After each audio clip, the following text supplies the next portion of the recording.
Today on Family Talk. Welcome, everyone, to this Wednesday edition of Family Talk, a production of the James Dobson Family Institute. I'm Roger Marsh, thanking you for listening today to the program where we reach back into our audio archives to bring you a classic Dobson interview. Now, our guest for this program was one of Dr. Dobson's closest friends, the late Mr. Chuck Colson. Now, you may remember his name from the infamous Watergate Scandal under President Richard Nixon. Well, in just a moment, Chuck will talk about that saga of his life and also how God radically transformed him. Now, I don't want to take anything away from this conversation, so let's get started. Here now is Dr. James Dobson to further introduce his guest on this edition of Family Talk. I don't know of anyone that I enjoy talking to more than this man, and that's why the doors are just always open here in the studio anytime Chuck Colson can come visit us. He's an attorney. He's a former special counsel to President Richard Nixon at the time of the Watergate Scandal. He spent 7 months in prison for his involvement with that, and from that experience, he had a personal encounter with Jesus Christ that changed his life forever. He's been chairman of the board of Prison Fellowship Ministry since 1984 and has been my friend for about that long. Thank you, Jim, and I really appreciate that warm welcome. I always feel at home here, kindred spirits, and our time goes by too fast is my only problem with it. Did I ever tell you how much I appreciate your integrity and your continued walk with the Lord in a world where others seem to be falling on the right and left? I just really do love and appreciate you, Chuck. Well, I thank you, Jim, and those feelings are mutual, as you well know. I mentioned the Watergate scandal. I suppose that'll follow you the rest of your life and what took place there. I remember that right after you got out of prison, you announced that you had had this personal encounter with Jesus Christ, and there was a lot of cynicism about that in the press. Nobody believed it, at least the press claimed not to believe it, and they acted like you were doing that for an effect, that you were really playing games. Does anybody ever come back to you now and say, by George, you were telling the truth about that? No, except once in a while I run into someone who says, you really were serious about this, weren't you? Oh. I mean, 20 years later. Occasionally even run into skeptics today. You have to realize that if a person hasn't had an experience with Christ, then they have to believe that I'm a phony, because if I am for real, it convicts them deeply. But I still run into some of that, not so much, no. What did that do to you after going through all of that turmoil of the Watergate era, and then to have people not believe the most important decision you'd made in your life? Well, I understood fully why they couldn't believe it. If the tables had been turned and I'd watched some guy, White House rascal, come out and go to prison and then talk about being born again, I'd have been equally cynical and skeptical, and I didn't really mind it, because that skepticism and cynicism drew many people to Christ. They were absolutely convicted by me. I'll never forget one guy I met at the National Prayer Breakfast in Washington. He was walking across the lobby after the breakfast, and I saw him coming at me, and all of a sudden he got these beady eyes, and he came up to me and said he was a state senator from Maryland. He hated me, and he started calling me every name in the book. About 4 years later, I was in exactly the same place after the National Prayer Breakfast, walking across the lobby. Here came the same fellow, and I thought, oh no, here he comes again. And this time he came up, and as he got close to me, his eyes started to water, and he reached out and he grabbed me and he hugged me, and he said, I hated you because you convicted me. He said, I've, because of you, come to Jesus Christ. He said, my life has been transformed. He stood there in the lobby of the hotel crying on my shoulder. Now, I know that happened so many thousands of times that you can live with that cynicism because you know God's using it for His purposes. The first time you were here, you told us how you came to Christ. That's been a number of years ago. Remind us, how did that occur? Well, actually, was it in prison? Or no, it was actually before I went to prison. Before you went to prison? It was about a year before I went to prison. And I had gone back to be once again the general counsel of the Raytheon Company when I left the White House. I was feeling a real period of deadness in my life. Something was missing, but I didn't know what it was. And met a man who was the chairman of the board, then the president of Raytheon, Tom Phillips, who in 15 minutes in the conversation I knew he'd changed. I hadn't seen him in 4 years. I said, Tom, what's happened to you? And he said, I have accepted Jesus Christ and committed my life to Him. Now, I didn't grow up in the Midwest and in the Bible Belt like you did, Jim. I grew up in the vast Unitarian wasteland of the Northeast. I'd never heard anybody talk that way. Just little old ladies in tennis shoes standing on street corners handing out tracts. I mean, here's a man, businessman, talking about Jesus Christ. But I watched him over those next months, and there was something very different about him. And I went back to his home one night, August 1973, and he witnessed to me. And he wanted to pray with me, but I'd never prayed except in church. I left his house that night. I took a little book he'd given me called Mere Christianity, from which he'd read a chapter that really touched my life. And got in the car that night, and I have to tell you that the guy that was the toughest of the Nixon tough guys and the White House hatchet man and the ex-Marine Corps captain, I could not drive the automobile out of the driveway. I was crying too hard, calling out to God. I sat in that driveway a long time that night, alone with the Lord for the first time in my life. I knew the reality of Christ. And the next day, I woke up thinking I'd be ashamed because I would never cry. I was macho.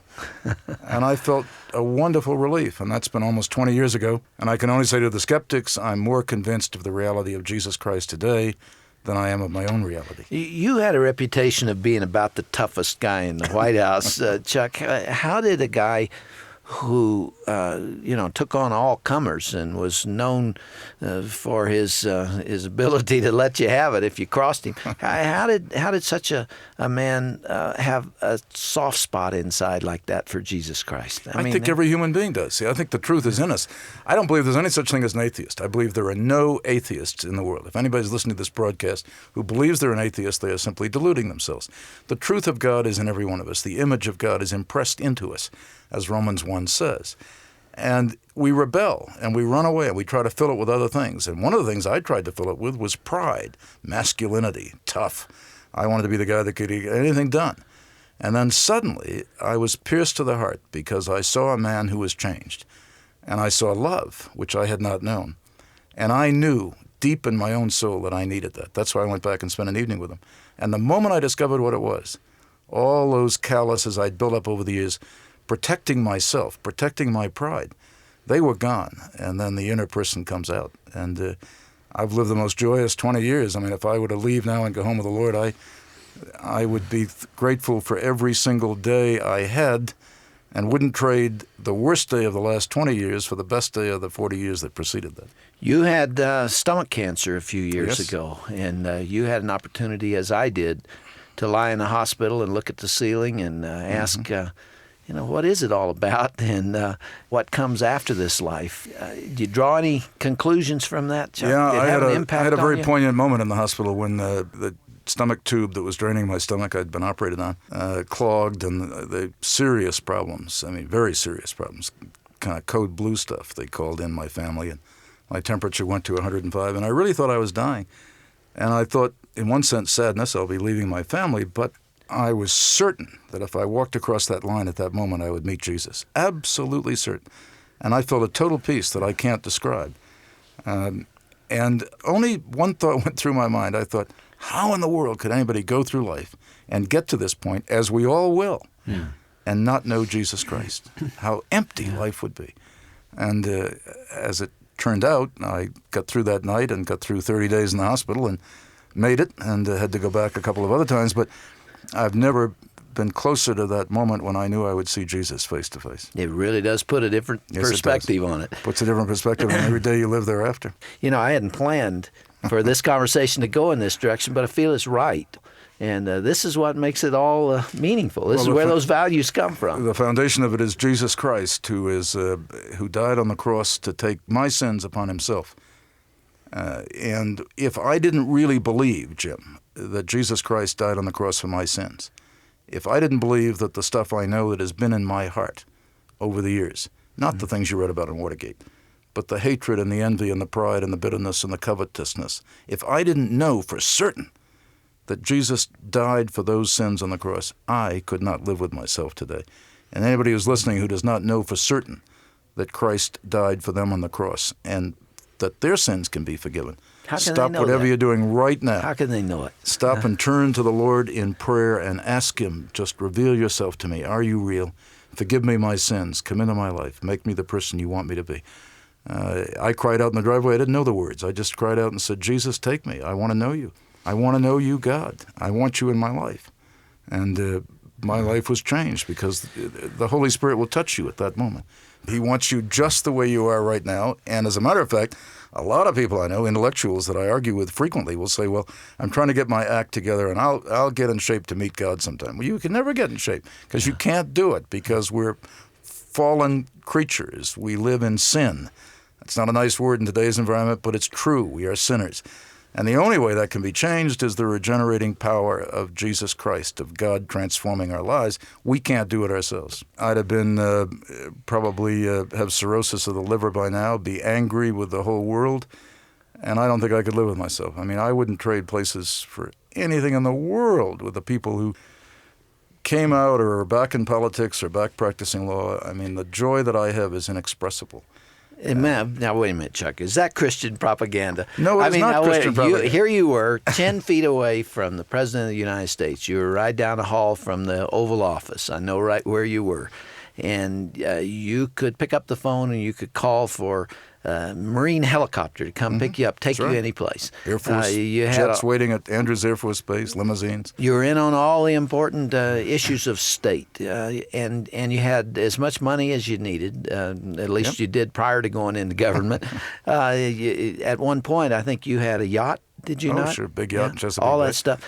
All the toys. When you're standing now in a prison in Argentina or someplace, and the smell of the excrement and so on is throughout the prison, and you're dealing with broken down and outers who can offer nothing in return but affection and love. Does that really compete with where you came from? There's no competition. I look back on those years in the White House, and they were very important to me, and the years of power, and it was part of learning what life is all about. And there were some things that were done in government that were significant, although as I look at them today, almost none of them have survived these 20 years. We used to think we were changing the course of history. We really weren't. I mean, you're playing power battles. And the lack of spirit of camaraderie in the White House, I mean, it was awful. You'd walk with your back to the wall all the time. That was the advice I was given when I went to the White House, and good advice. Kissinger always plotting to get even with Haldeman or Ehrlichman. Who gets to see the president? And I mean, it really is a totally different world.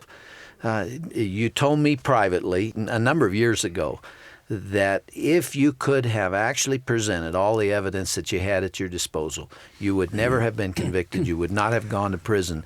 And in order to keep a state secret, you accepted that 7 months. It was actually a 2-year sentence, wasn't it? I got a 3-year sentence, of which I ended up serving 7 months. Tell the story of what you could not tell at that time. Well, the problem was that I didn't go to prison for Watergate. I went to prison for the Ellsberg break-in at the psychiatrist's office.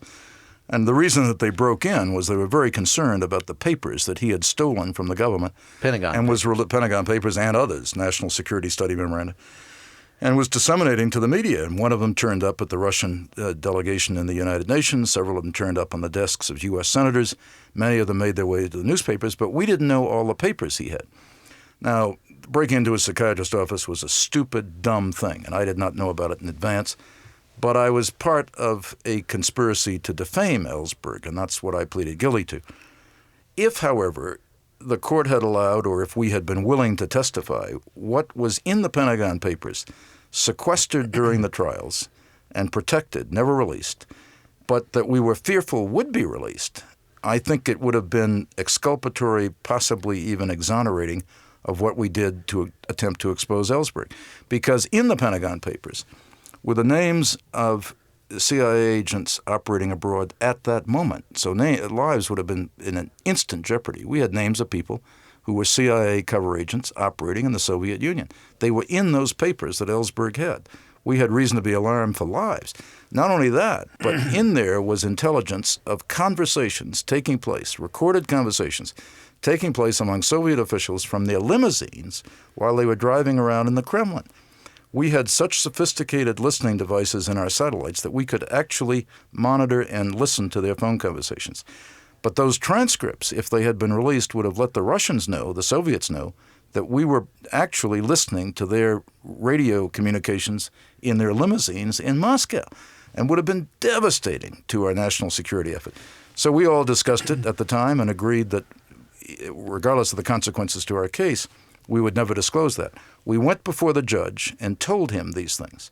And he said all of those things have to be protected and can't be used. But of course, if they had been used, would have largely helped us, I think, certainly with a jury, would have helped us greatly. And yet, as you just said, it was God's will that you went to prison. He used that in your life. I look back on it now and realize that had I fought the case, I would have won. And because the one other fellow who was charged with the exact same thing I did was ultimately exonerated on appeal. I only had 2 counts against me in the Watergate. Most people had 20 and more.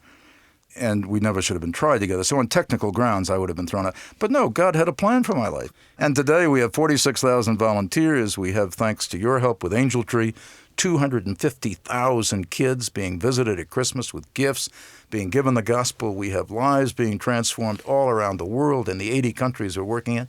My goodness, if it would take 7 months in prison to bring that about, I'd go do it again. Talk about your radio program. That's actually come out of it, too. Well, it has, and I have you to thank for that, Jim, because over the years you were prodding me saying, stop traveling so much, why don't you go on the radio?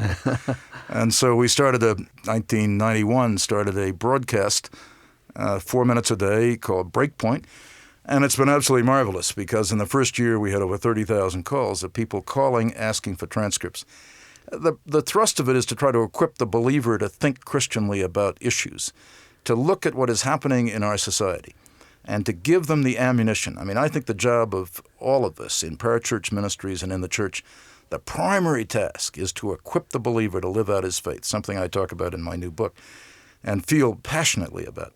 And this is what I do on the radio. I give a 4-minute commentary on current events, talking about issues from a Christian perspective to equip people. The thing that's been fun for me as I travel around the country now, people come up to me and they used to say, I read your book, Born Again, I read this, I read that.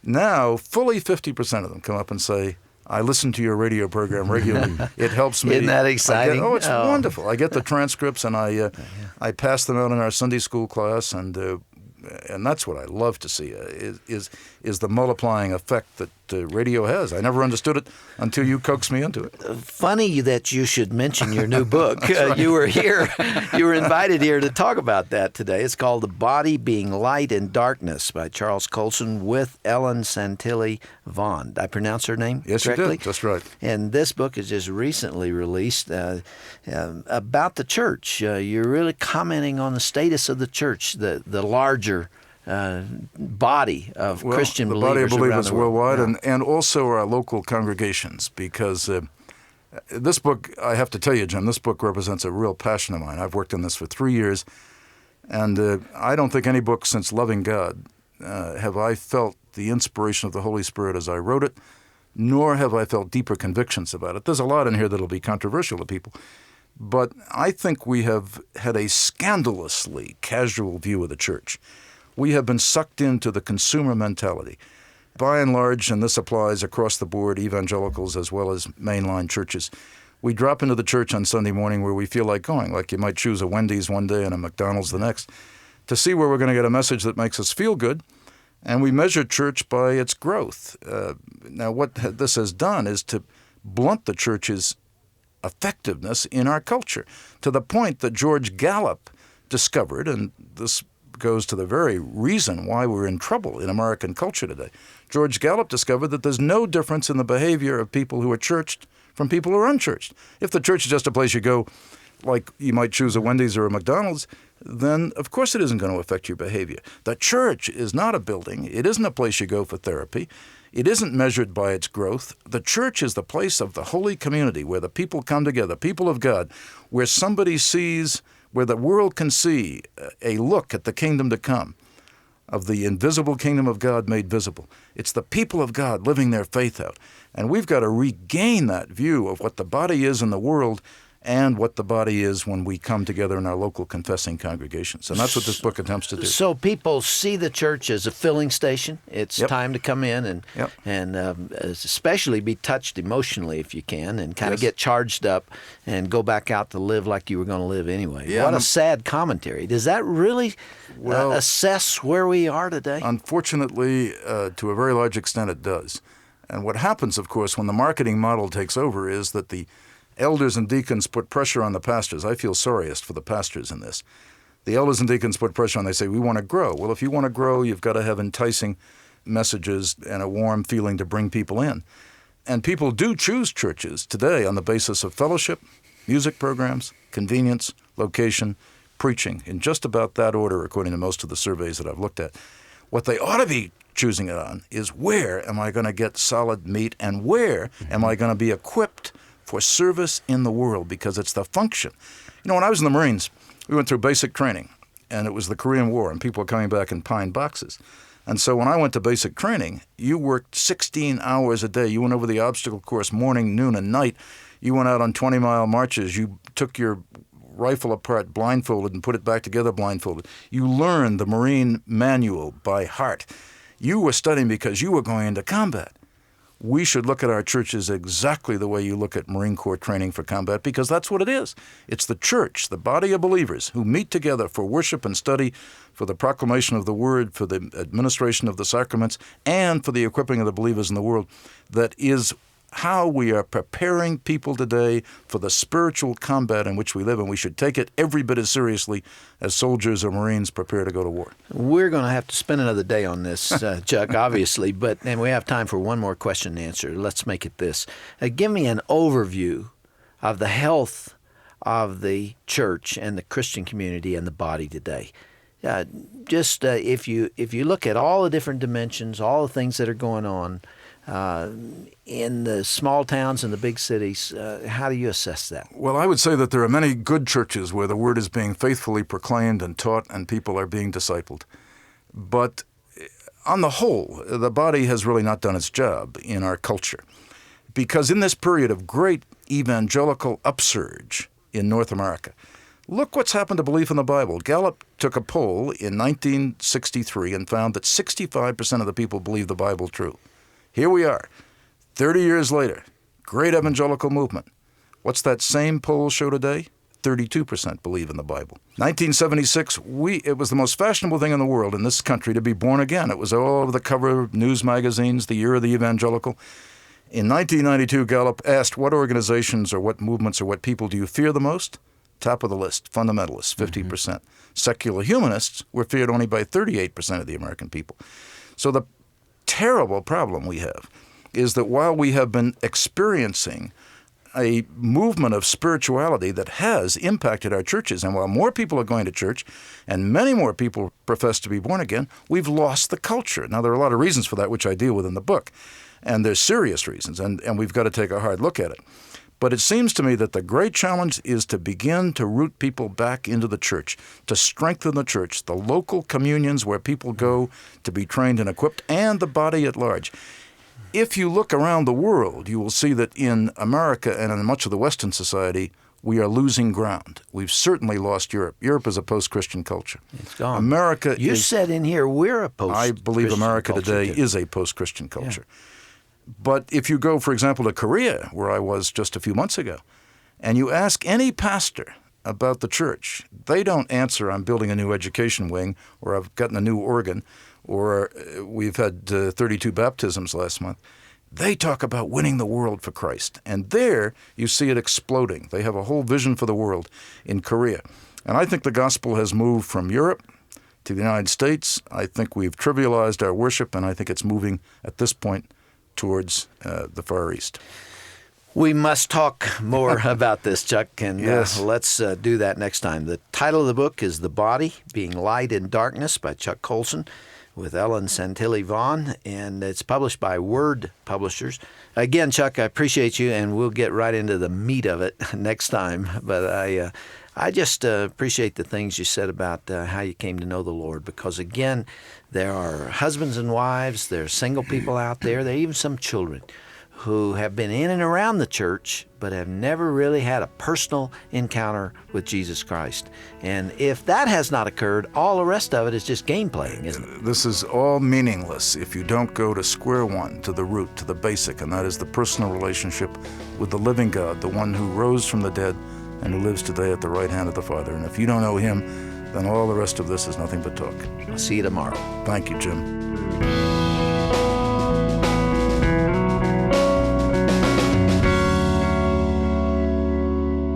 I'm Roger Marsh, and you've been listening to part 1 of Dr. Dobson's interview with the late Chuck Colson here on Family Talk. Now, this is a very special broadcast for yours truly because of the fact that I spent many years working for Chuck's radio ministry, Prison Fellowship, and Breakpoint, and also today, October 16th, would have been Chuck's 88th birthday.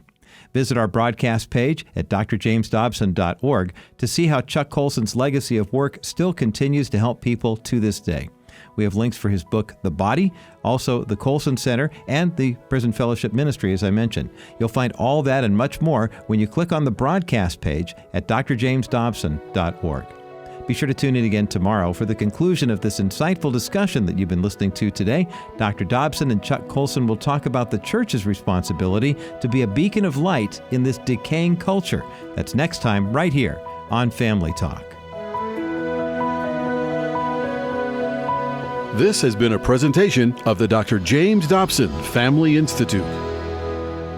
This is James Dobson again. As we close today's program, I just want to thank so many of you out there who make this broadcast possible with your contributions. And I want to tell you how much your generosity is appreciated.